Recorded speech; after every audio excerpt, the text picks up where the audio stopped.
فاعوذ باللہ من الشیطان الرجیم بسم اللہ الرحمن الرحیم۔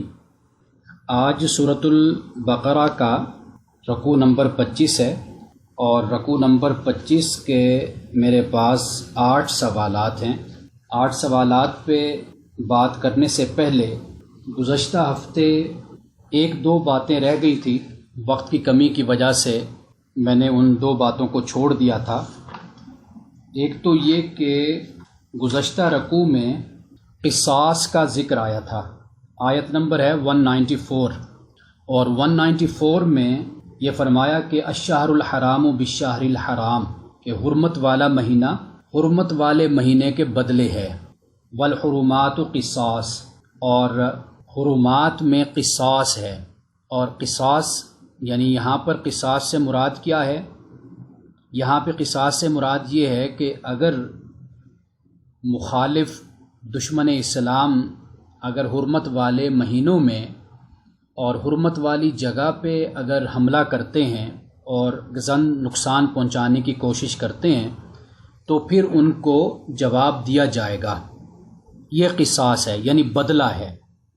ایسا نہیں ہے کہ مسلمان حرمت والے مہینے میں اور حرمت والے مقام اور جگہ پر اس لیے خاموش ہو کر بیٹھ جائیں اور دفاع اپنا نہ کریں، مقابلہ نہ کریں کہ چونکہ یہ حرمت والا مہینہ ہے یا یہ مقام حرمت والا ہے، مسجد حرام ہے، یا یہ جو علاقہ ہے یہ حرمت والا ہے، تو ایسا نہیں ہے۔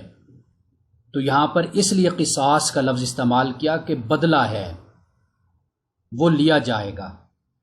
ایک تو یہ مقام تھا جو ترجمے کے دوران ممکن ہے کہ آپ کے ذہنوں میں سوال پیدا ہوا ہو کہ یہاں پر جو قصاص کہا گیا تو قصاص سے مراد کیا ہے؟ چونکہ ہم پیچھے پڑھ کر آئے تھے وَلَكُمْ فِي الْقِصَاصِ حَيَاةٌ، کہ تمہارے لیے قصاص میں زندگی ہے، یہ ہم نے پیچھے پڑھا تھا۔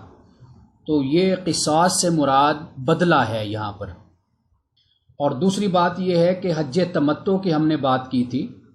یہ حج تمتع اللہ سبحانہ و تعالیٰ کی طرف سے سہولت ہے، اور یہ سہولت ہے آفاقی لوگوں کے لیے۔ آفاقی سے مراد یہ ہے کہ جو اس علاقے کے رہنے والے نہیں ہیں، مکہ کے آس پاس کے، بلکہ باہر سے آئے مسافر ہیں، تو ان کے لیے اللہ تعالیٰ نے حج تمتع رکھا ہے۔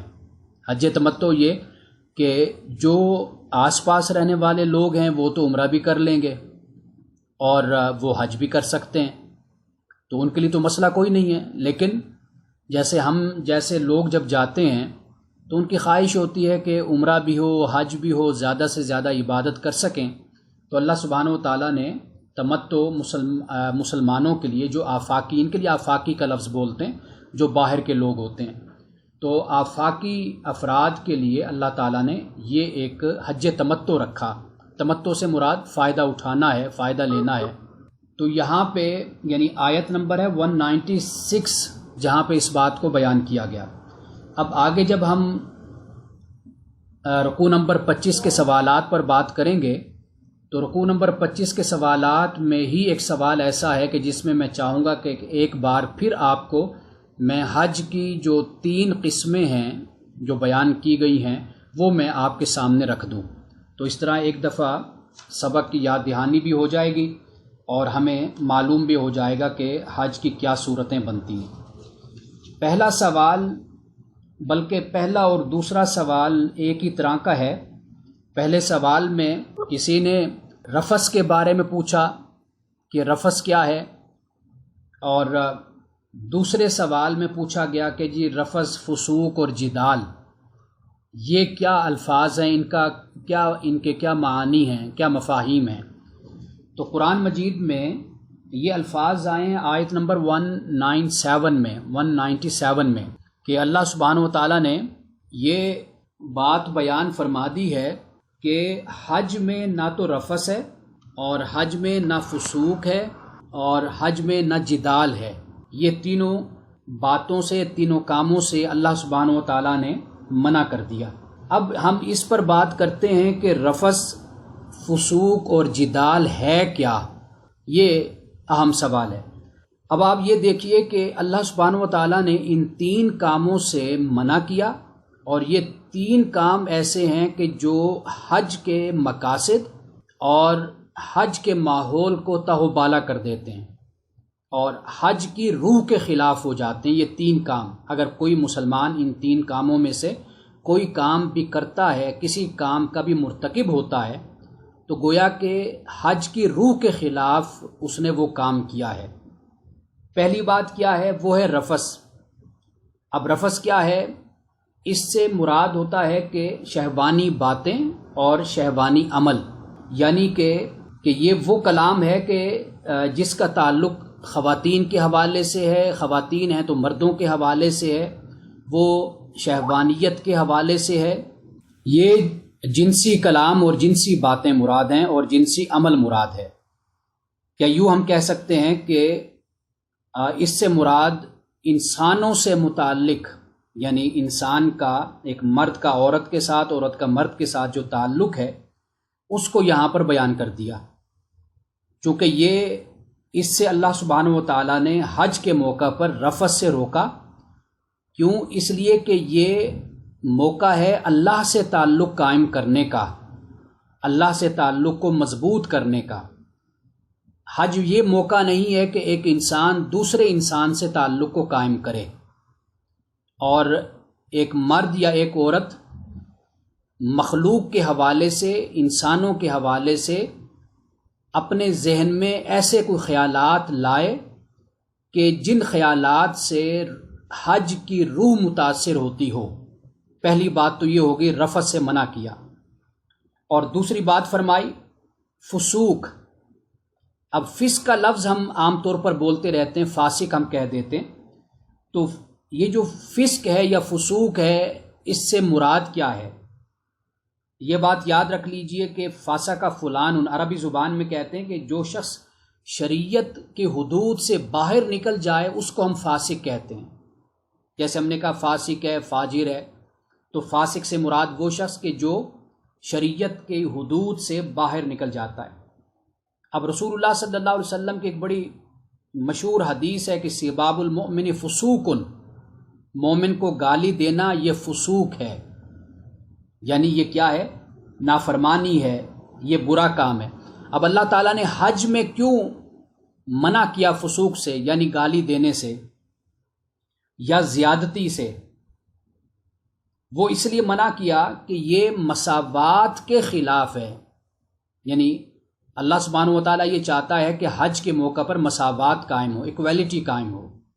وہاں پر بادشاہ ہو، کوئی سلاطین، کوئی وزیر، کوئی فقیر، کوئی غریب، ہر طرح کا انسان وہاں پر اللہ کی بارگاہ میں احرام پہن کر اللہ کی بارگاہ میں حاضر ہوتا ہے، یعنی گویا کہ حشر کا میدان سجا ہوتا ہے، اور انسان کے وجود پر، اس کے جسم پر 2 یا 3 چادریں وہ بس اس کے جسم پر ہوتی ہیں، اور وہ بھی سفید رنگ کی۔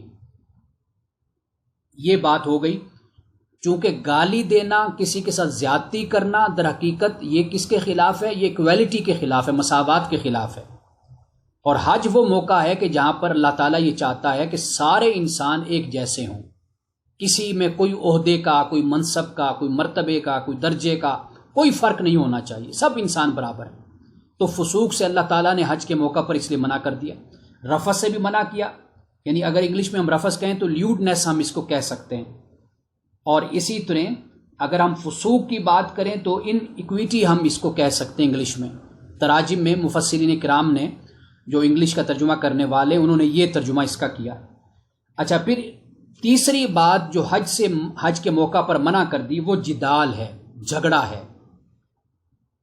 علمی بحث سے نہیں منع کیا، اور یہ بات میں کئی موقعوں پر بتا چکا، بلکہ اپنے رمضان المبارک کے دروس میں خاص طور پر میں نے اس بات کا ذکر کیا کہ حج کے موقع پر علماء کی، فقہا کی، محدثین، مفسرین، صحابہ، صحابیات، امہات المومنین، ان کے باقاعدہ خیمے لگا کرتے تھے، جس میں طالبان علم اور علم کا شوق رکھنے والے لوگ ان کی صحبت میں جا کر بیٹھا کرتے تھے۔ اور لوگ شوق سے حج کرنے بھی اس لیے جاتے تھے کہ ہم جائیں گے تو فلاں صحابی سے، فلاں صحابیہ سے ملاقات ہوگی، ان کے پاس بیٹھیں گے، کچھ حدیثیں سنیں گے، کچھ قرآن کی آیات ان سے سمجھیں گے، کچھ مسائل سمجھیں گے۔ اور اسی طرح علماء فقہا جب جاتے تو لوگ اس شوق سے جایا کرتے تھے کہ امام ابو حنیفہ نے وہاں پر آنا ہے، یا امام مالک آئیں گے، یا امام احمد بن حنبل ہیں، یا امام شافعی ہیں، یا دوسرے ائمہ، امام سفیان ثوری ہیں۔ تو بہت عرصے تک یہ معاملہ حج کے موقع پر رہا کہ لوگ جب جاتے اس شوق سے جاتے تھے وہاں پر ضرور ہماری کسی بڑے عالم سے، امام سے ہماری ملاقات ہوگی تو اس سے ہم دین سیکھیں گے۔ تو اس لیے علمی بحث اور علمی اختلاف، اس سے اس کا تعلق نہیں ہے جدال کا۔ جدال سے مراد کیا ہے؟ جھگڑا، وہ جھگڑا کہ جس میں ناراضگی اور انسلٹ اور بے عزتی ہوتی ہے، اینگر ہوتا ہے، اس کو اللہ تعالیٰ نے منع کیا حج کے موقع پر۔ اچھا، اس میں کیا حکمت ہے؟ اس میں حکمت یہ ہے کہ حج کا سفر در حقیقت ایک روحانی سفر ہے۔ جس طرح اللہ سبحانہ و تعالیٰ نے روزے کو بھی، جو رکھنے والے لوگ ہیں ان کو سائحون بھی قرآن نے کہا۔ سائحون سے مراد کیا ہے؟ سیاحت کرنے والے۔ تو روزہ بھی ایک روحانی سفر ہے ہمارا، تو اسی طرح حج بھی روحانی سفر ہے۔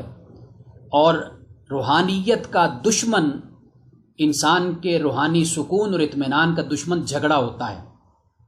جس گھر میں، جس مقام پر، جس جگہ پر جھگڑا ہوگا نا، وہاں پر پھر اطمینان اور سکون نہیں ہوتا، اور جب اطمینان اور سکون نصیب نہیں ہوتا تو پھر روحانیت بھی، اسپرچویلٹی بھی نصیب نہیں ہوتی۔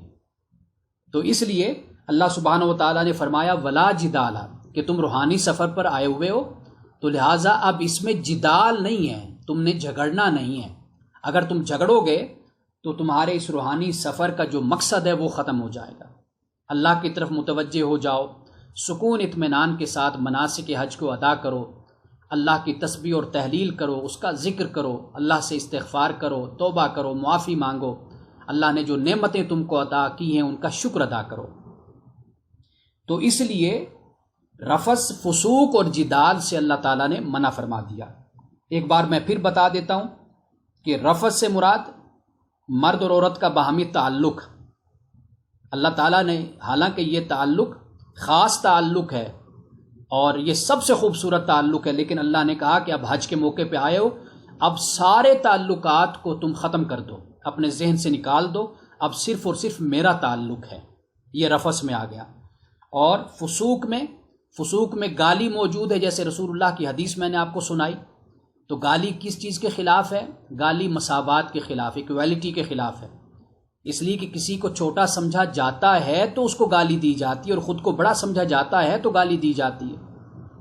تو اس لیے اللہ تعالیٰ نے کہا کہ یہ حج کا موقع مساوات کا موقع ہے، مساوات کا مقام ہے، تو لہٰذا کوئی گالی نہیں دے گا، دوسرے کو برا بھلا نہیں کہے گا۔ اور تیسری بات فرمائی جدال، جھگڑا نہیں ہوگا۔ جھگڑا روحانیت کا دشمن ہے، سکون اور اطمینان کا دشمن ہے، تو لہٰذا جھگڑا بھی نہیں ہونا چاہیے۔ تو جب یہ تین چیزیں ایک مسلمان پورا کرے گا تو در حقیقت پھر وہ حج کی روح کو حاصل کرے گا۔ یہ سوال نمبر 1 صرف رفث کے بارے میں پوچھا گیا، اور سوال نمبر 2 رفث، فسوق اور جدال تینوں کے بارے میں پوچھا گیا۔ تو گویا کہ پہلا اور دوسرا سوال ایک ہی جیسے ہیں۔ اب اس کے بعد سوال نمبر 3 ہے، وہ یہ کہ حج تو صرف چند دنوں کا ہوتا ہے، پھر حج کے مہینے کیوں کہا گیا، اور کیا جو قید حج کے دوران لگائی گئی ہے وہ صرف کچھ ایام میں ہے یا پورے ان مہینوں میں ہے؟ اب ایک بات تو یہ یاد رکھیے کہ الحج اشہر معلومات، قرآن نے کہا کہ حج کے مہینے معلوم ہیں۔ وہ کون سے ہیں؟ شوال ہے، ذوالقعدہ ہے اور ذوالحجہ ہے۔ یہ 3 مہینے۔ ذوالحجہ کے بارے میں بات کہتے ہیں کہ ذوالحجہ پورا مہینہ شامل ہے، اور بعد کا کہنا ہے کہ ذوالحجہ کے 10 دن ہیں۔ ویسے 10 دن کے بعد 2-3 دن ہوتے ہیں کہ جس کے بعد ایک حاجی مکمل طور پر یعنی اپنے حج کو مکمل کر لیتا ہے، وہ ہم آگے جا کر پڑھیں گے، اس کے متعلق سوال بھی ہے اور میں وہاں پہ مزید اس کی وضاحت کر دوں گا۔ اب در حقیقت کہا یہ گیا ہے کہ شوال اور ذوالقعدہ اور ذوالحجہ، یہ جو 3 مہینے بنتے ہیں، شوال سے حج کی تیاری شروع ہو جاتی ہے۔ اور یہاں پر میں اب آپ کو بتاؤں گا کہ جو حج کی 3 قسمیں بتائی گئی ہیں وہ یہی ہیں کہ ایک حج ہے جسے افراد کہا جاتا ہے، ایک حج قران ہوتا ہے، ایک حج تمتع ہوتا ہے۔ اب یہ 3 حج بیان کیے گئے ہیں۔ اب واضح بات ہے کہ ان 3 حج کو جو بھی جس طریقے سے بھی ادا کرے گا تو وہ ان 3 مہینوں کے اندر ہی ادا کرے گا۔ یہ نہیں ہو سکتا کہ کوئی حج قران ہے یا حج افراد ہے، کوئی شخص حج کے مہینوں سے ان مہینوں سے پہلے کچھ کر آ جائے اور پھر کہے کہ جی اب میرا حج ہو جائے گا، تو ایسا نہیں ہے۔ یعنی شوال سے اس کا آغاز ہو جائے گا۔ اب حج افراد ہے، حج افراد کا عمرہ شوال سے پہلے ہوگا، وہ اس لیے افراد کہلاتا ہے، مفرد واحد۔ اب اس میں شوال کے بعد اس کی نیت اسی سال حج کی ہو جائے گی، لیکن اگر وہ عمرہ شوال سے پہلے حج کے مہینوں سے پہلے ادا کر لیتا ہے اور پھر بعد میں حج ادا کرتا ہے اسی سال، تو اس کو حج افراد کہا جاتا ہے، یعنی مفرد واحد حج ہو گیا۔ اب وہ حج قران نہیں بنے گا، کیونکہ حج قران تب بنے گا کہ جب عمرہ شوال میں، یعنی جب حج کا مہینہ شروع ہوا تب اس نے عمرہ کر لیا، پھر اس نے حج کیا، یہ حج قران بن جائے گا۔ وہ میں اب آپ کو تفصیل کے ساتھ بتا دیتا ہوں، ایک بار پھر یاد دہانی ہو جائے گی۔ پہلی ہے حج افراد، حج کی قسم، حج اور عمرہ علیحدہ علیحدہ کرے گا، حج کے بعد عمرہ کے لیے احرام باندھے یا حج کے مہینوں سے پہلے عمرہ کرے اور پھر اسی سال حج کے مہینوں میں حج کرے، یہ حج افراد ہو گیا۔ اچھا، قران کیا ہے؟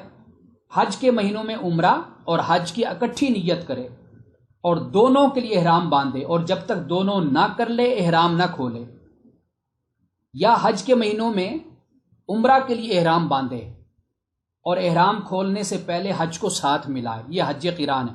قرن کا مطلب ہی ملانا ہوتا ہے۔ رسول اللہ صلی اللہ علیہ وسلم کی حدیث سے پاک ہے نا کہ خیر القرون قرنی، کہ سب سے بہتر زمانہ میرا زمانہ ہے۔ زمانہ کیا؟ وہ ملا ہوتا ہے، جڑا ہوتا ہے۔ ثم الذین یلونہم ثم الذین یلونہم، پھر اس کے بعد صحابہ کا زمانہ، پھر اس کے بعد تابعی کا زمانہ، یہ رسول اللہ صلی اللہ علیہ وسلم نے فرمایا۔ تو یہاں پر حج قران یہ دوسری قسم ہوگی۔ اب حج تمتع، جس کا میں نے پہلے ذکر کیا، حج کے مہینوں میں، یعنی شوال، ذوالقعدہ، ذوالحج، یہ 3 مہینے حج کے مہینوں میں عمرہ کے لیے احرام باندھے، پھر عمرہ کر کے احرام کھول دے اور حج کے دنوں میں حج کے لیے احرام باندھے۔ اس طرح عمرہ ملا کر ایک مسلمان پھر فائدہ اٹھاتا ہے، پھر اس کے لیے اللہ سبحانہ و تعالیٰ نے پھر فدیہ یا قربانی یا 10 روزے رکھنے کا اللہ نے حکم دیا شکرانے کے طور پر۔ یہ حج تمتع ہے جس کا ذکر قرآن مجید میں کر دیا گیا۔ تو یہ جو سوال کیا جا رہا ہے کہ اللہ سبحانہ و تعالیٰ نے حج تو صرف چند دنوں کا ہوتا ہے، پھر حج کے مہینے کیوں کہا گیا؟ ایک تو یہ بات یاد رکھیے کہ جس طرح روزے کے حوالے سے اللہ نے فرمایا ایام معدودات، کہ روزے کے دن گنے ہوئے دن ہیں، اور اسی طرح اللہ تعالیٰ نے حج کے بارے میں فرمایا کہ حج کے مہینے گنے ہوئے، حج کے مہینے معلوم مہینے ہیں۔ یہ کیوں فرمایا؟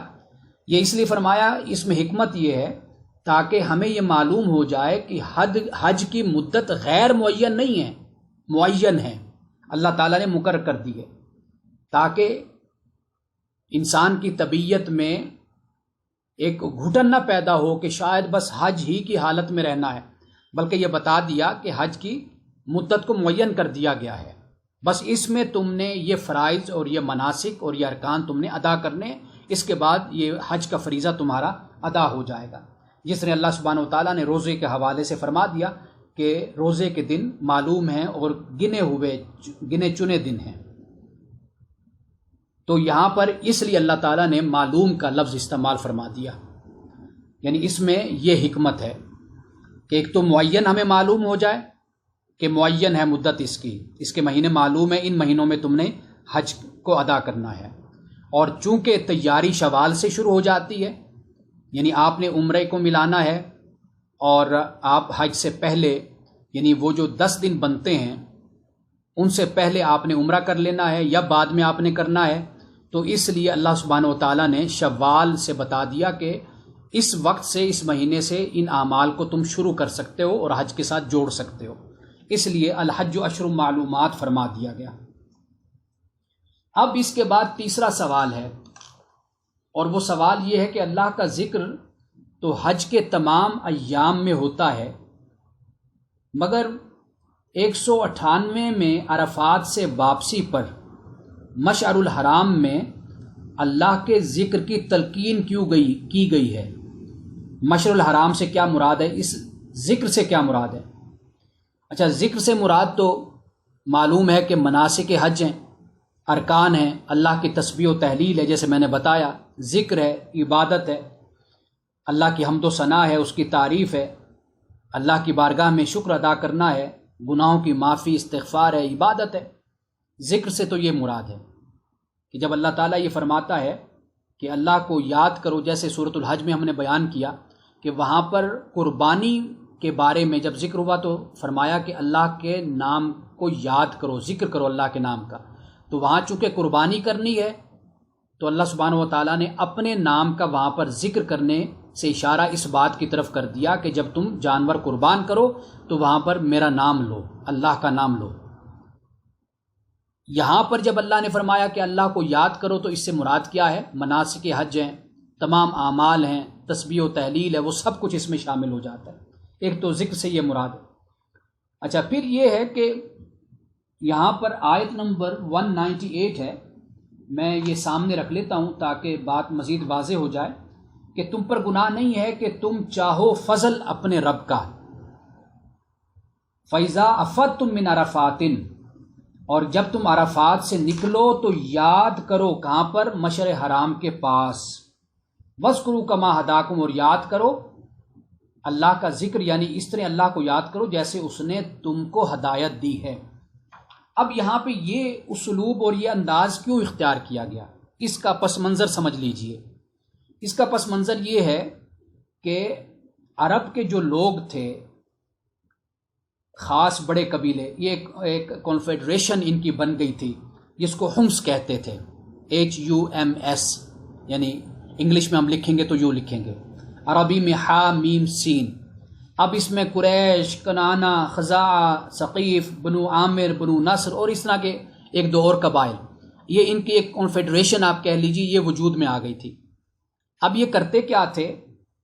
یہ عرفات میں نہیں جاتے تھے، وقوف عرفہ نہیں کرتے تھے۔ یہ کہتے تھے کہ بھئی ٹھیک ہے، جو حج کرنے آئے ہیں، باہر سے آئے، یہاں سے جو بھی لوگ ہیں، جو کمزور قبیلے کے لوگ ہیں، یا آپ یوں کہہ لیجئے جیسے ہندوانہ معاشرے میں کم ذات ہم کہہ دیتے ہیں جی، چھوٹی ذات کے لوگ ہیں، تو چلو بھائی تم جاؤ بھائی وقوف عرفہ کرو، جا کر ادھر عرفات میں رہو۔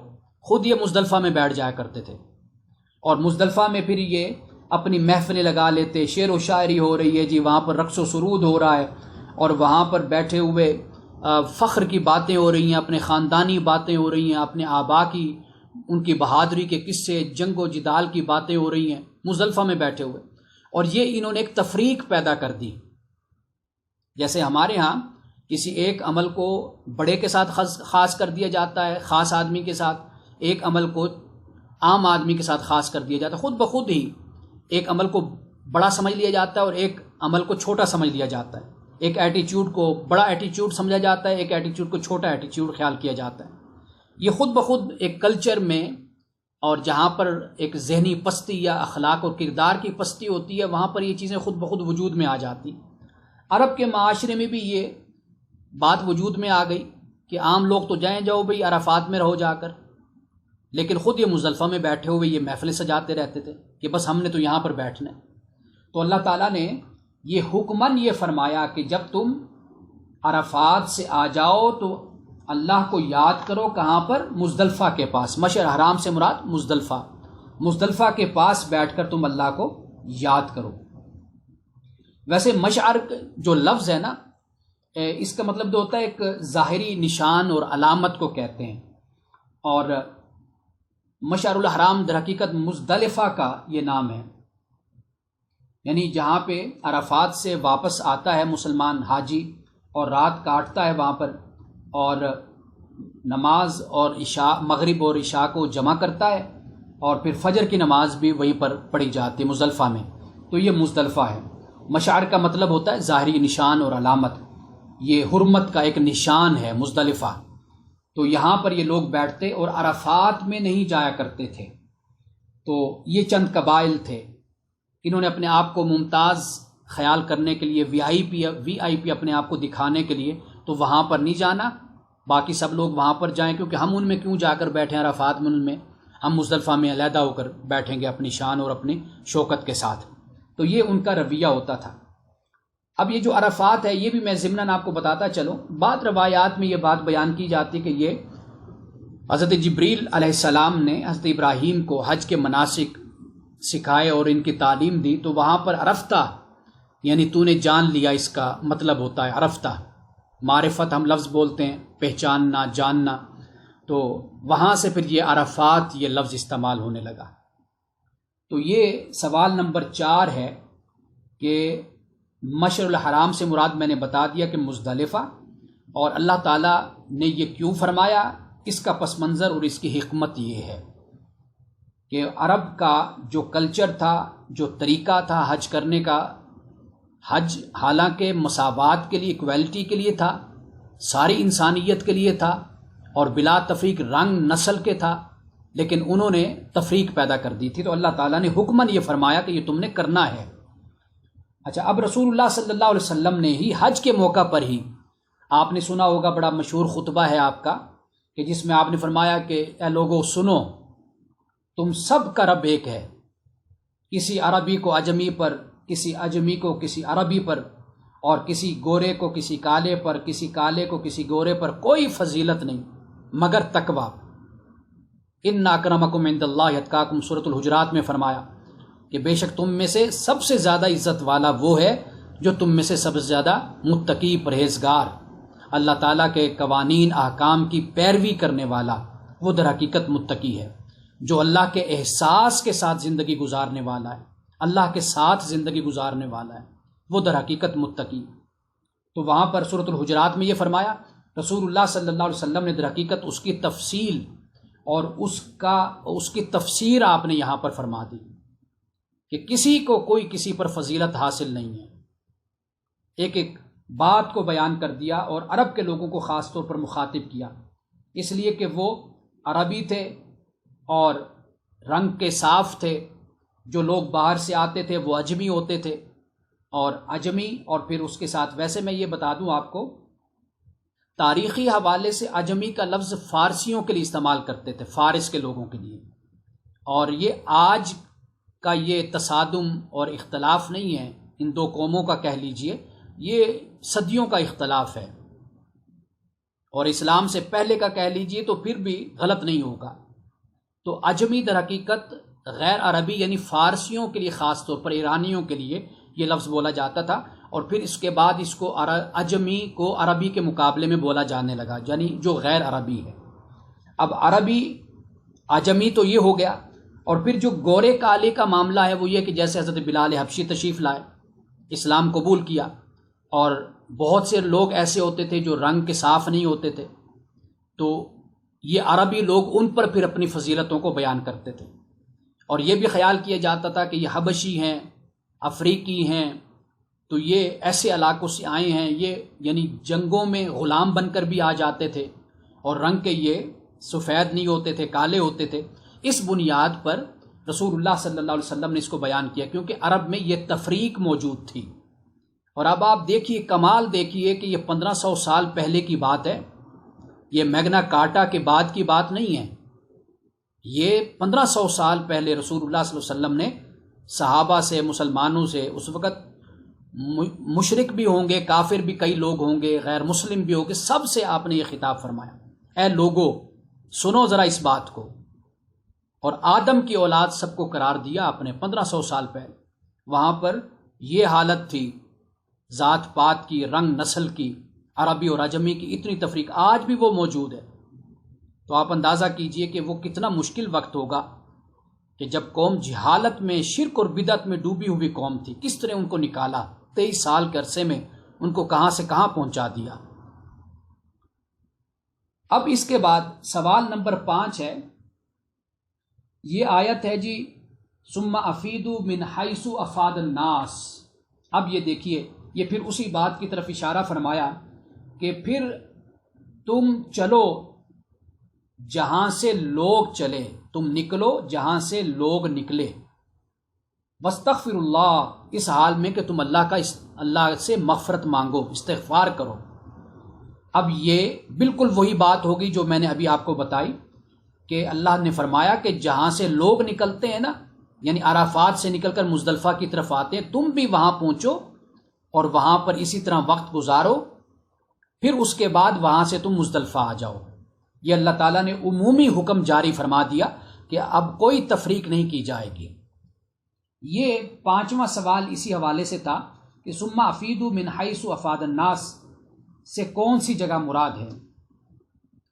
اب یہ ساری بات میں نے ذکر کر دی، واضح بات ہے کہ اس سے مراد مزدلفہ کا مقام ہے، یعنی عرفات سے مزدلفہ کی طرف جانے کی طرف یہ اشارہ کر دیا کہ عرفات کے بعد اب تم نے مزدلفہ جانا ہے، اور مزدلفہ کی طرف وہی جائے گا نا جو عرفات جائے گا۔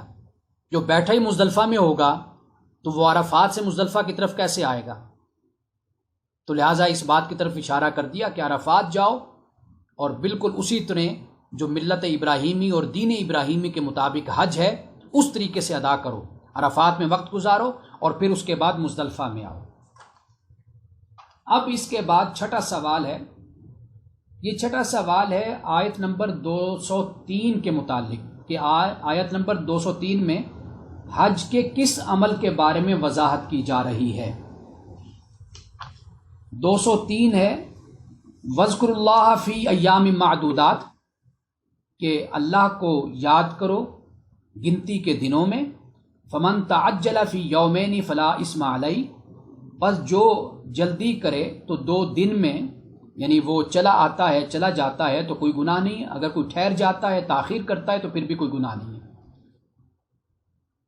اب یہ ایام تشریق کے بارے میں فرمایا، یعنی جب 10 ذو الحج گزر گئی تو اس کے بعد پھر، کیونکہ رمی جمارات جو کیا جاتا ہے یعنی شیطان کو جو پتھر مارے جاتے ہیں وہ اس کے بعد ہیں، تو اس لیے ایام تشریق کے بارے میں یہاں پر یہ فرمایا کہ وَاذْكُرُوا اللَّهَ فِي أَيَّامٍ مَّعْدُودَاتٍ، یاد کرو اللہ کو گنے ہوئے دنوں میں۔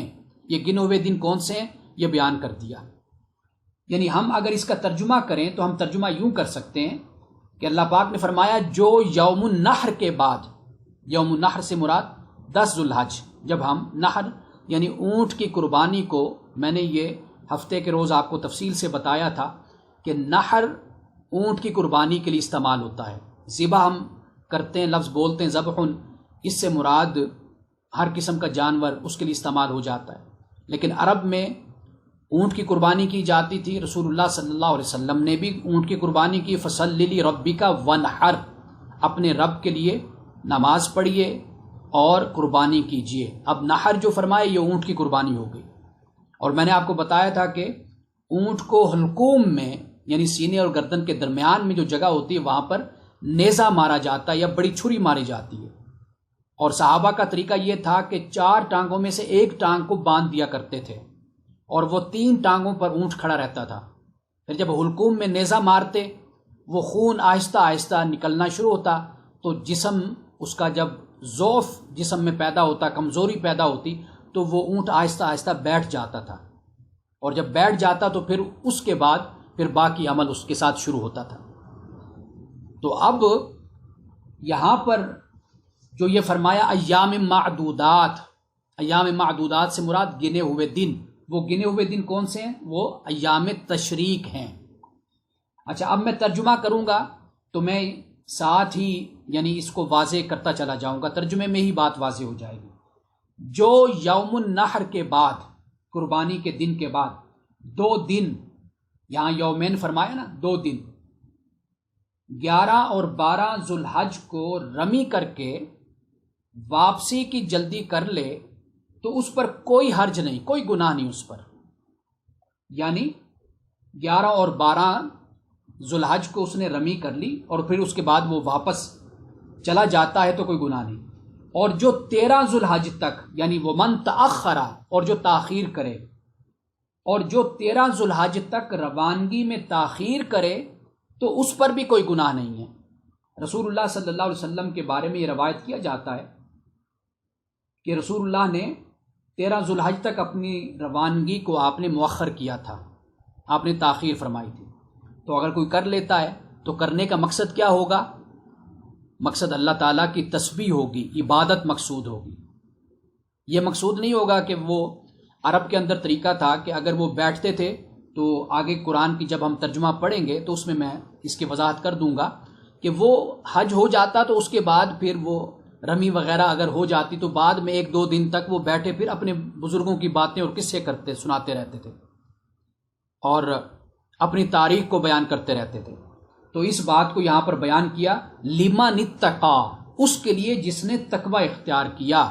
یہاں پر یہ بیان کر دیا کہ اللہ کے لیے تم نے ٹھہرنا ہے، یہ نہیں ہے کہ بس پھر اس کے بعد تم محفل سجا کر بیٹھ جاؤ. تو یہاں پر اب جو یہ سوال کیا گیا کہ 203 میں حج کے کس عمل کے بارے میں وضاحت کی جا رہی ہے، وہ میں نے آپ کو بتا دیا کہ ایام تشریق میں منا سے مکہ کی طرف جو واپسی ہوتی ہے 12 کو ہو 12 اور 13 دونوں تاریخوں میں اگر کوئی واپس چلا جاتا ہے منا سے مکہ کی طرف، اس کی واپسی ہو جاتی ہے اور وہ اپنے حج کو مکمل کر چکا ہے تو وہ جا سکتا ہے، اس میں کوئی حرج نہیں ہے. اہمیت صرف اس بات کی ہے کہ اپنے رب کے ساتھ اپنے تعلق کو قائم کرو، بس اہمیت اس بات کی. اب اس کے بعد 7واں سوال ہے کہ 207 آیت میں ہے کہ یشری نفسہ، کہ اپنے آپ کو بیچ دیتا ہے. وَمِنَ النَّاسِ مَن یشری نفسہ ابتغاء مرضات اللہ، اور بعض لوگوں میں سے بعض ایسے بھی ہیں جو اپنے آپ کو اللہ کی رضا کی خاطر بیچ ڈالتے ہیں. تو پوچھا یہ گیا ہے کہ اس سے کیا مراد ہے، اور یہ جو بیچنا ہے تو یہ کیسے بیچا جا سکتا ہے. یہاں پہ اللہ سبحانہ و تعالیٰ نے، جیسے میں نے ابھی آپ کو بتایا کہ عرب لوگوں کا ذکر ہوا، اور جب ہم ترجمہ پڑھیں گے تو پتہ چلے گا کہ منافقین کا بھی ذکر ہو رہا ہے، یہود کا بھی ذکر ہو رہا ہے، لیکن اللہ تعالیٰ نے یہاں پر مومنین کا بھی ذکر کر دیا اور بتا دیا کہ ایسے لوگ بھی ہیں کہ جنہوں نے اپنے آپ کو اللہ کی رضا کی خاطر بیچ دیا ہے، اپنا سودا کر دیا ہے، اپنے آپ کو قربان کر دیا ہے. تو یہ در حقیقت اہل ایمان کی طرف اشارہ ہو جاتا ہے. اب اس کے بعد سوال نمبر 8 ہے، وہ یہ ہے کہ اسلام میں پورا داخل ہونے سے کیا مراد ہے. یا ایھا الذین آمنوا ادخلوا فی السلم کافہ، کافہ کا مطلب ہوتا ہے پورا. اب اس سے 2 مطلب مراد ہیں.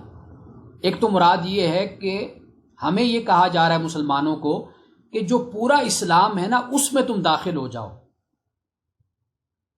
ایک یہ مطلب ہے. دوسرا مطلب یہ ہے کہ اے ایمان والو تم خود پورے کے پورے اسلام میں داخل ہو جاؤ. اب یہ دونوں مطلب ہو سکتے ہیں. اب یہاں پر سلم سے مراد سب مشن ہے. سلم سین لام میم، اس سے مراد ہے فرما برداری، اطاعت. اے ایمان والو اطاعت میں پورے تم داخل ہو جاؤ اور پوری اطاعت رب کی تم اختیار کرو.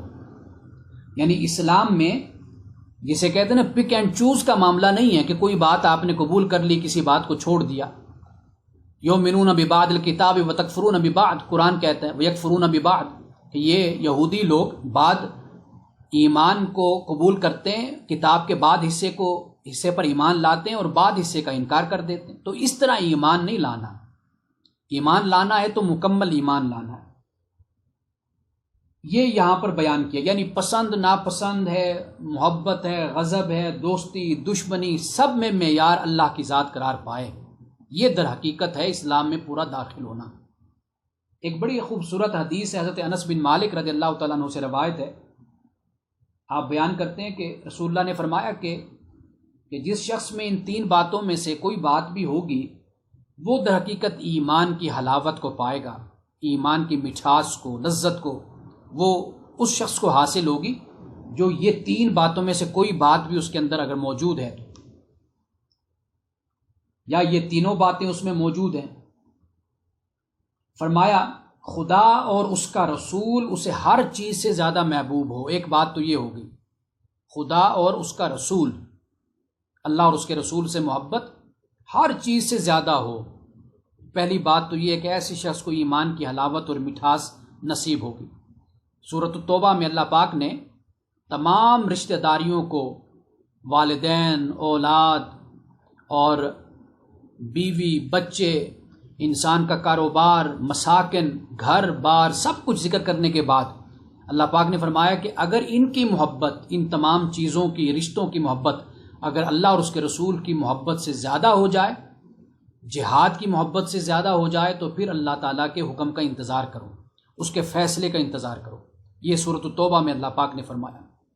اب سورۃ التوبہ وہ سورت ہے کہ جو آخری دور کی صورتوں میں ان کا شمار ہوتا ہے، آخری، جہاں اسی صورت میں ہی 4 مہینے دیے گئے کفار و مشرکین کو۔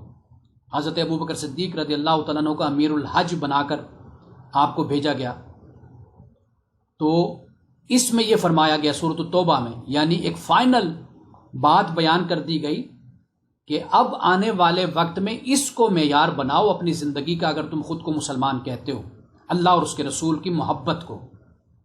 اگر یہ محبت سب محبتوں پر غالب ہے تو پھر تم صاحب ایمان ہو۔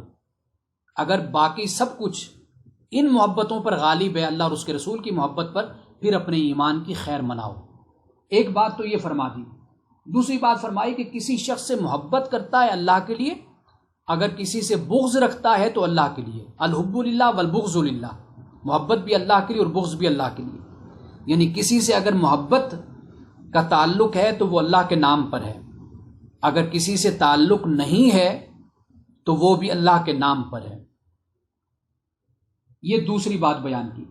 یعنی یہاں پر مقصود یہ ہے کہ اللہ کو، رسول کو معیار حق بناؤ۔ یہ اصل اس بات کی تعلیم دی جا رہی ہے کہ ہر بات میں اللہ اور اس کے رسول کو مد نظر رکھو۔ اور اسی مقام پر، اسی رکوع میں تقویٰ کا لفظ بھی بار بار استعمال ہوا ہے۔ وہ تقویٰ یہی ہے کہ اللہ اور اس کے رسول کی فرما برداری، اطاعت، اللہ تعالیٰ کے احکام فرامین جو رسول اللہ صلی اللہ علیہ وسلم لے کر آئے، ان کی مکمل پیروی، ان کو اختیار کرنا، ان کی فرما برداری، یہ تقویٰ ہے۔ اب آخری بات جو فرمائی رسول اللہ نے، آپ نے فرمایا کہ یہ شخص بھی ایمان کی حلاوت کو پاتا ہے کہ جب اللہ نے اسے کفر سے نجات عطا کر دی، کفر سے بچا لیا اللہ نے، اب اس کے بعد کفر کی طرف لوٹنا اس کے لیے ایسا ہو کہ جیسے اس زندہ انسان کو کوئی اٹھا کر آگ میں ڈال دے۔ یعنی اگر وہ یہ سوچے نا کہ میں اسلام کو چھوڑ کر کفر کی طرف چلا جاؤں، تو کفر کی طرف جانا اس کو ایسے تکلیف دہ محسوس ہو کہ جیسے اس کو کسی نے اٹھا کر آگ میں ڈال دیا۔ تو رسول اللہ نے فرمایا کہ جس شخص میں یہ 3 باتیں جس میں شامل ہیں، وہ در حقیقت ایمان کی حلاوت کو، ایمان کی مٹھاس کو اور ایمان کی لذت کو وہ پائے گا۔ تو یہاں پر اسلام میں پورا داخل ہونے سے مراد یہ ہے۔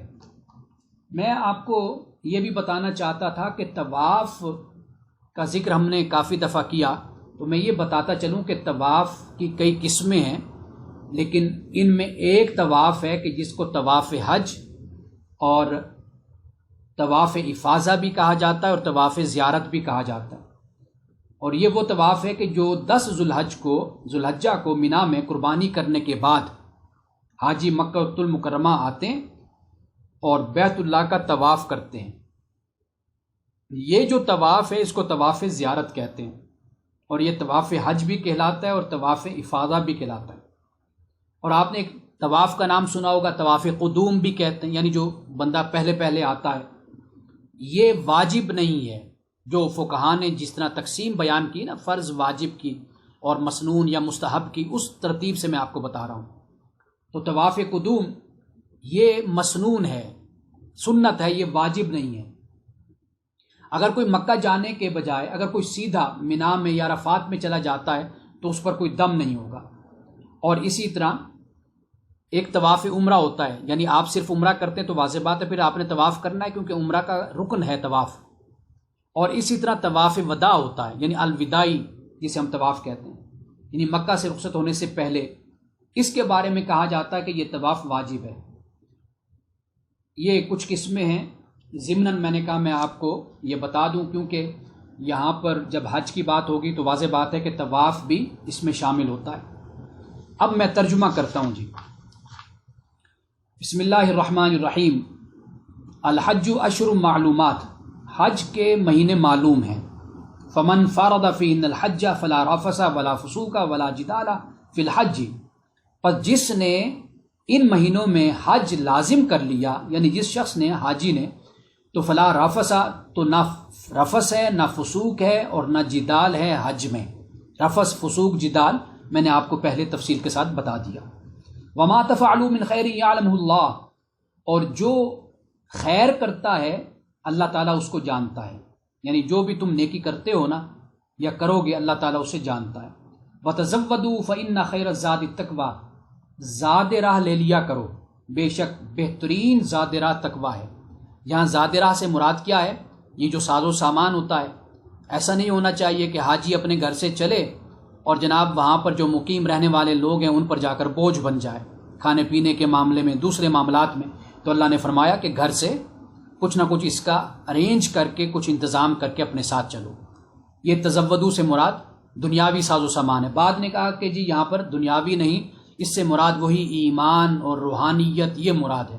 لیکن اگر ہم ایک اور مقام کو دیکھیں سورۃ الاعراف کے، تو اللہ سبحانہ و تعالیٰ پہلے تو ایک مادی چیز کو بیان کرتا ہے، پھر مادی چیز کو بیان کرنے کے بعد پھر تقویٰ کو بیان کرتا ہے، یعنی متوجہ اس بات کی طرف کرتا ہے انسان کو۔ یہاں پر بھی یہی اسلوب اختیار کیا گیا کہ زاد راہ لے لو، فإن خیر الزاد التقویٰ، بے شک بہترین زاد راہ تقویٰ ہے۔ اسی طرح لباس کے بارے میں سورۃ الاعراف میں فرمایا، لیکن پھر کیا فرمایا؟ لباس التقویٰ ذالک خیر، لیکن یہ یاد رکھو کہ تقویٰ کا لباس بہترین لباس ہے۔ تو گویا کہ دنیاوی چیز کو اللہ پاک بیان کرتا ہے اور پھر مومن کو یہ یاد دہانی بھی کروا دیتا ہے، ریئلائز بھی کروا دیتا ہے کہ تم نے صرف اس مادی چیز تک نہیں رہنا، یہ تو استعمال کی چیز ہے، یہ تو متاع ہے، تم نے اس سے فائدہ لینا ہے، لیکن حقیقت کیا ہے؟ وہ ہے باطن، وہ ہے تزکیہ نفس، وہ ہے روح، اس کو تم نے حاصل کرنا ہے۔ در حقیقت تمہارا وہ مقصد ہونا چاہیے۔ یہ اسلوب قرآن میں اس مقام پر بھی اختیار کیا گیا۔ تو لہٰذا میں یہ سمجھتا ہوں کہ یہاں پر وتزودوا سے مراد یہ ہے کہ جو ساز و سامان دنیاوی ہے اس کو لے چلو، فإن خیر الزاد التقویٰ، پس بے شک بہترین زاد راہ تقویٰ ہے۔ اب آگے دیکھیے، فرمایا واتقون یا اولی الالباب، میرا تقویٰ اختیار کرو اے الباب والو۔ آپ جانتے ہیں کہ میں نے الباب کے بارے میں آپ کو بتایا تھا کہ یہ وہ پیوریفائڈ عقل ہے، یہ وزڈم ہے۔ ویسے تو عقل سب کے پاس ہے، خدا پر اعتراض کرنے والوں کے پاس بھی عقل ہے، دین اور مذہب کا مذاق اڑانے والوں کے پاس بھی عقل ہے۔ آپ جانتے ہیں ان کے پاس بڑے بڑے دلائل بھی ہوتے ہیں، ایسے ایسے دلائل ہوتے ہیں کہ انسان سنتا ہے اور خاموش ہو جاتا ہے۔ لیکن یہ کون سی عقل ہے کہ جو تقوی اختیار کرتی ہے؟ یہ وہ عقل ہے جو پیوریفائڈ ہے، ریفائنڈ عقل ہے، جو جنہوں نے اپنا تزکیہ کیا، اپنے آپ کو رب کے سامنے جھکایا اور انابت، اخبات کو اختیار کیا، عاجزی کو اختیار کیا، تو یہ وہ عقل ہے۔ تو فرمایا کہ میرا تقوی اختیار کرو اے الباب والو، لیس علیکم جناح، تم پر کوئی گناہ نہیں، ان تبتغوا فضلا من ربکم، کہ تم فضل چاہو اپنے رب سے۔ یہاں پر ایک اور مسئلے کو واضح کر دیا۔ وہ مسئلہ یہ ہے کہ اگر کوئی حج کے موقع پر کاروبار چھوٹا موٹا کرنا چاہتا ہے، جاتا ہے، کوئی چیز بیچتا ہے، تو کوئی حرج نہیں ہے۔ بس یہ ہے کہ اس کے جو مناسک ہیں، اعمال اور ارکان متاثر نہیں ہونے چاہیے۔ ایسا نہیں ہونا چاہیے کہ وہ حج پہ جائے اور حج کو نعوذ باللہ ثانوی حیثیت ہو جائے اور کاروبار کو پہلی حیثیت حاصل ہو جائے، یہ رویہ نہیں ہونا چاہیے۔ باقی یہاں پر یہ بیان کر دیا کہ تم اگر فضل کو چاہتے ہو اللہ کے تو پھر کوئی حرج نہیں اس میں۔ فَإِذَا أَفَضْتُم مِّنْ عَرَفَاتٍ، پس جب تم عرفات سے نکلو، فَاذْكُرُوا اللَّهَ عِندَ الْمَشْعَرِ الْحَرَامِ، تو مزدلفہ کے پاس اللہ کو یاد کرو، وَاذْكُرُوهُ كَمَا هَدَاكُمْ، اور اس کو یاد کرو جیسے اس نے تمہیں ہدایت دی ہے، رہنمائی کی ہے تمہاری۔ وَإِن كُنتُم مِّن قَبْلِهِ لَمِنَ الضَّالِّينَ، اور تم اس سے پہلے یقیناً گمراہوں میں سے تھے۔ ثُمَّ أَفِيضُوا مِنْ حَيْثُ أَفَاضَ النَّاسُ، اور پھر وہاں سے تم آؤ جہاں سے لوگ آئے، وَاسْتَغْفِرُوا اللَّهَ، اور اللہ سے مغفرت مانگو، یعنی وہاں سے تم چلو جہاں سے لوگ چلے۔ ان اللہ غفور رحیم، بے شک اللہ تعالیٰ غفور رحیم ہے۔ فَإِذَا قَضَيْتُم مَّنَاسِكَكُمْ، پس جب تم مناسک اپنے پورے کر لو، یعنی حج کے مناسک کو پورا کر لو، تو فَاذْكُرُوا اللَّهَ كَذِكْرِكُمْ آبَاءَكُمْ أَوْ أَشَدَّ ذِكْرًا، پس اللہ کو یاد کرو جس نے تم اپنے آبا کو یاد کرتے ہو، یا اس سے بھی زیادہ شدت سے اللہ کو یاد کرو۔ بعد نے یہاں پر کہا کہ آبا کو انسان کیوں یاد کرتا ہے، اپنے ماں باپ کو؟ جب انسان تکلیف میں ہوتا ہے، ہیلپ لیس ہوتا ہے، بے یار و مددگار ہوتا ہے، پھر اپنے بڑوں کو، اپنے ماں باپ کو، تکلیف میں ہمیشہ انسان اپنی ماں کو یاد کر رہا ہوتا ہے، اپنے باپ کو یاد کر رہا ہوتا ہے. اور ہمارے ہاں تو جب بھی کوئی تکلیف ہو تو امی ہی منہ سے نکلتا ہے. تو یہاں پر اشارہ اس بات کی طرف کر دیا کہ اللہ سبحانہ و تعالیٰ کو اس طرح یاد کرو، یعنی جیسے تم اپنے ماں باپ کو، آبا کو یاد کرتے ہو نا، ایک محبت میں، تکلیف میں ہوتے ہو تو ایک درد کے ساتھ پکارتے ہو، تو اللہ کو اس طرح یاد کرو، بلکہ اس سے بھی زیادہ شدت سے یاد کرو. بعد نے یہ بھی اس کا معنی کیا، لیکن اس سے یہاں پر مراد یہ بھی ہو سکتا ہے کہ چونکہ پہلے اپنے آبا و اجداد کا وہ ذکر کرتے رہتے تھے، تو اللہ تعالیٰ نے یہاں پر ان کو کہا کہ بھئی آبا و اجداد کو جیسے تم یاد کرتے ہو تو ان کے قصے، واقعات اور ان کی تاریخ اور جنگیں اور تفاخر اور فخر کو بیان کرتے رہتے ہو نا، اب یہ چھوڑ دو، اب اللہ کو یاد کرو. اور زمانہ جاہلیت میں جیسے ان کو یاد کرتے تھے اس سے بھی شدت سے اللہ کو یاد کرو. فَمِنَ النَّاسِ مَن يَقُولُ رَبَّنَا آتِنَا فِي الدُّنْيَا وَمَا لَهُ فِي الْآخِرَةِ مِنْ خَلَاقٍ. بعض لوگ ایسے ہیں کہ جو اپنے رب سے کہتے ہیں ہمارے رب ہمیں دنیا میں عطا کر دے، وَمَا لَهُ فِي الْآخِرَةِ مِنْ خَلَاقٍ، فرمایا کہ آخرت میں ان کا کوئی حصہ نہیں ہوگا. اب دیکھیے حج کا موقع ہے، حالت یہ ہے کہ حج بھی کرتے تھے کفار و مشرکین، لیکن ملت ابراہیمی کے مطابق، اللہ کے حکم اور رہنمائی کے مطابق نہیں کرتے تھے. تو فرمایا کہ ان کا مقصد صرف دنیاوی ہے، مقصد بس ان کو دنیا میں مل گیا، اب آخرت میں ان کا کوئی حصہ نہیں ہوگا. اب آگے فرمایا وَمِنْهُمْ مَن يَقُولُ، اور ان میں سے بعد وہ بھی ہیں، یقول ربنا آتنا فی الدنیا حسنۃ وفی الآخرۃ حسنۃ وقنا عذاب النار، کہ جو یہ کہتے ہیں، یا واحد صیغے میں بھی ہم استعمال کر سکتے ہیں کہ جو کہتا ہے ربنا، ہمارے رب، آتنا فی الدنیا حسنہ وفی الآخرۃ حسنہ، ہمیں دنیا میں اچھا عطا کر اور آخرت میں بھی اچھا عطا کر، واقنا عذاب النار، اور آگ کے عذاب سے ہمیں بچا. رسول اللہ صلی اللہ علیہ وسلم کی سب سے زیادہ محبوب دعا یہ تھی، پسندیدہ دعا. آپ علیہ الصلوۃ والسلام اللہ تعالیٰ سے یہ دعا کرتے تھے. اب آپ یہ دیکھیے کہ اس میں دنیا کا ذکر ہے، لیکن رسول اللہ کی دعا میں دنیا بھی ہے اور آخرت بھی ہے. یہ ہے اعتدال، کہ دین پر عمل کرو، اسی دنیا میں رہ کر عمل کرو. اور حج کے موقع پر بزنس کی بھی اجازت دی گئی، تجارت بھی کی جا سکتی ہے. اچھا، اب اس سے آگے فرمایا اولئک لہم نصیب مما کسبوا واللہ سریع الحساب، یہ وہ لوگ ہیں کہ ان کے لیے حصہ ہے اس سے جو انہوں نے کمایا، اور اللہ تعالیٰ جلد حساب لینے والا ہے. اب یہاں پہ اس بات کی طرف اشارہ کر دیا کہ جو پہلا گروہ ہے انہیں صرف دنیا ملنی ہے، یہ جو دوسرا گروہ ہے ان کو دنیا بھی ملے گی، انہیں آخرت بھی ملے گی. ایسا نہیں ہے کہ جیسے ہم نے حضرت علی رضی اللہ تعالیٰ عنہ کی طرف نعوذ باللہ ہم نے یہ قول منسوب کر دیا. آپ نے کہا کہ بھئی دنیا حرام ہے اور اس کے پیچھے دوڑنے والے کتے ہیں. اب یہ الفاظ ہم نے یعنی منسوب کر دیے بزرگوں کی طرف، تو جبکہ قرآن پاک کیا بتاتا ہے؟ سب سے پہلے دنیا ہے پھر آخرت. رسول اللہ کی یہ دعا ہے، بلکہ ایک مقام پر یہ فرمایا وَلَا تَنْسَ نَصِيبَكَ مِنَ الدُّنْيَا، کہ دنیا سے اپنا حصہ لینا مت بھول. اور دنیا کو متاع کہا، دنیا کو سامان کہا، کہ یہاں پر انسان نے، جیسے میں نے ابھی بتایا کہ لباس ہے، زاد راہ ہے، اس کو انسان نے استعمال کرنا، اچھی سے اچھی زاد راہ کو، اچھے سے اچھے لباس کو استعمال کرے گا انسان. لیکن اصل چیز کیا ہے؟ منزل، مقصد وہ آخرت ہے، اس کو نہیں بھولنا چاہیے. تو اسلام میں افراط و تفرید کا کوئی تصور نہیں. یہ جو اقوال ہیں بزرگوں کی طرف منسوب کر دیے جاتے ہیں، تو ان اقوال کی کوئی حیثیت نہیں، کوئی سند نہیں ان کی. اور خاص طور پر قرآن مجید کے مقابلے میں تو کوئی بات بھی ایسی آئے، امام اعظم ابو حنیفہ رحمۃ اللہ علیہ نے فرمایا کہ میری بات بھی اگر تم قرآن و حدیث کے خلاف پاؤ، اٹھا کے دیوار پہ پھینک دو، میری بات اس قابل نہیں، تم اس کو قبول کرو. وَاذْكُرُوا اللَّهَ فِي أَيَّامٍ مَّعْدُودَاتٍ، اللہ کو یاد کرو گنتی کے دنوں میں. فَمَن تَعَجَّلَ فِي يَوْمَيْنِ فَلَا إِثْمَ عَلَيْهِ، اور جو دو دنوں میں جلدی کرے تو کوئی گناہ نہیں اس پر. وَمَن تَأَخَّرَ فَلَا إِثْمَ عَلَيْهِ، اور جو تاخیر کرے اس پر بھی کوئی گناہ نہیں. لِمَنِ اتَّقَىٰ، اس کے لیے جو تقوی اختیار کرتا ہے. وَاتَّقُوا اللَّهَ، اللہ کا تقوی اختیار کرو. وَاعْلَمُوا أَنَّكُمْ إِلَيْهِ تُحْشَرُونَ، اور جان لو بے شک تم اسی کی طرف جمع کیے جاؤ گے. یعنی حج کو اپنے ذہن میں رکھ لو، یہی حشر کا میدان ایسا ہی ہوگا کہ تم اللہ کی بارگاہ میں اسی طرح جمع کیے جاؤ گے.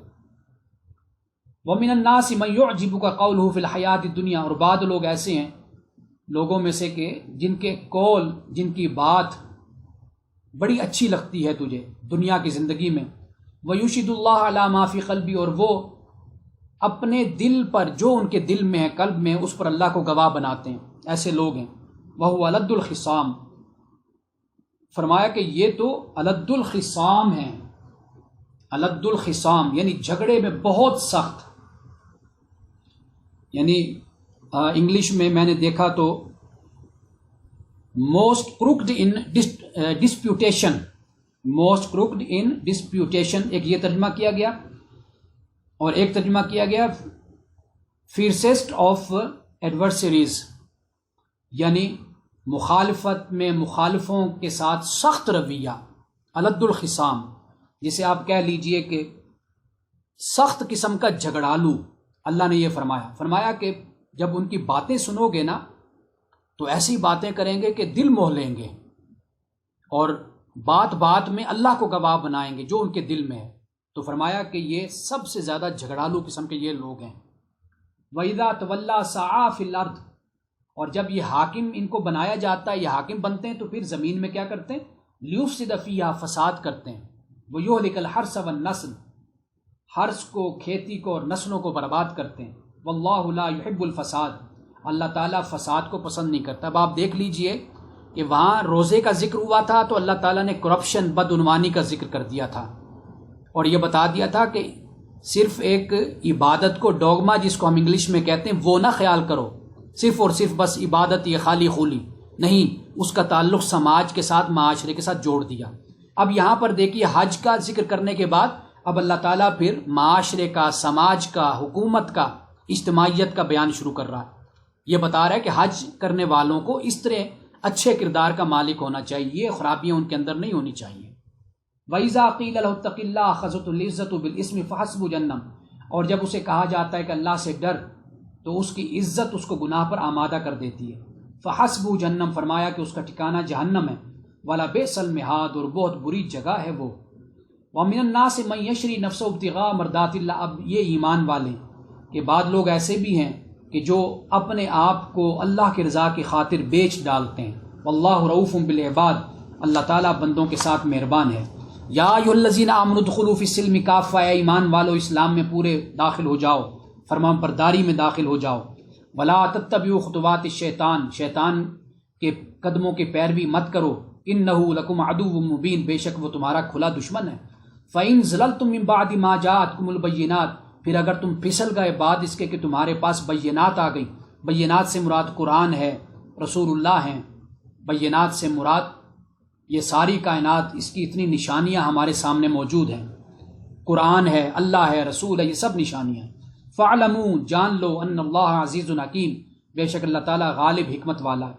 اب آخری آیت میں فرمایا هَلْ يَنظُرُونَ إِلَّا أَن يَأْتِيَهُمُ اللَّهُ فِي ظُلَلٍ مِّنَ الْغَمَامِ وَالْمَلَائِكَةُ وَقُضِيَ الْأَمْرُ، کہ یہ لوگ نہیں انتظار کرتے کہ مگر کیا یہ اس چیز کا انتظار کر رہے ہیں کہ اللہ ان کے پاس آئے بادلوں کے سایوں میں، والملائکہ، ملائکہ آئیں۔ فرمایا کہ وقودی الامر، کہ معاملے کا فیصلہ کر دیا جائے، یعنی جب اللہ کی توقع رکھتے ہیں کہ اللہ بادلوں میں آئے یا فرشتے آئیں، تو پھر جب یہ ایسا کوئی صورتحال بنے گی، ایسا نقشہ بنے گا تو پھر تو معاملہ لپیٹ دیا جائے گا۔ وقودی الامر، پھر معاملے کا فیصلہ کر دیا جائے۔ وَإِلَى اللَّهِ تُرْجَعُ الْأُمُورُ، اور یہ بات یاد رکھ لو کہ سارے معاملات اللہ ہی کی طرف لٹائے جاتے ہیں، یعنی اللہ کو آنے کی ضرورت نہیں ہے، سارے معاملات اللہ کے پاس پیش ہوتے ہیں۔ اللہ علیم ہے، حکیم ہے، سمیع ہے، بصیر ہے، وہ سب کچھ دیکھ رہا ہے، اس کے سامنے ہے سب کچھ۔ تو جب زمین پر فرشتے اترتے ہیں تو پھر معاملہ ایسا ہوتا ہے کہ پھر خدا کی طرف سے عذاب آتا ہے، اور قیامت کا دن وہ دن ہے کہ جس دن سب فیصلے ہوں گے۔ یہاں تک بحمداللہ تعالیٰ آج ہم نے سورۃ البقرہ اور دوسرے پارے کا آدھا پارہ ہم نے آج نصف ہم نے کر لیا، مکمل کر لیا۔ انشاءاللہ تعالیٰ آئندہ رکوع نمبر 26 سے متعلق جو سوالات آئیں گے انشاءاللہ پھر ہم اس پر بات کریں گے۔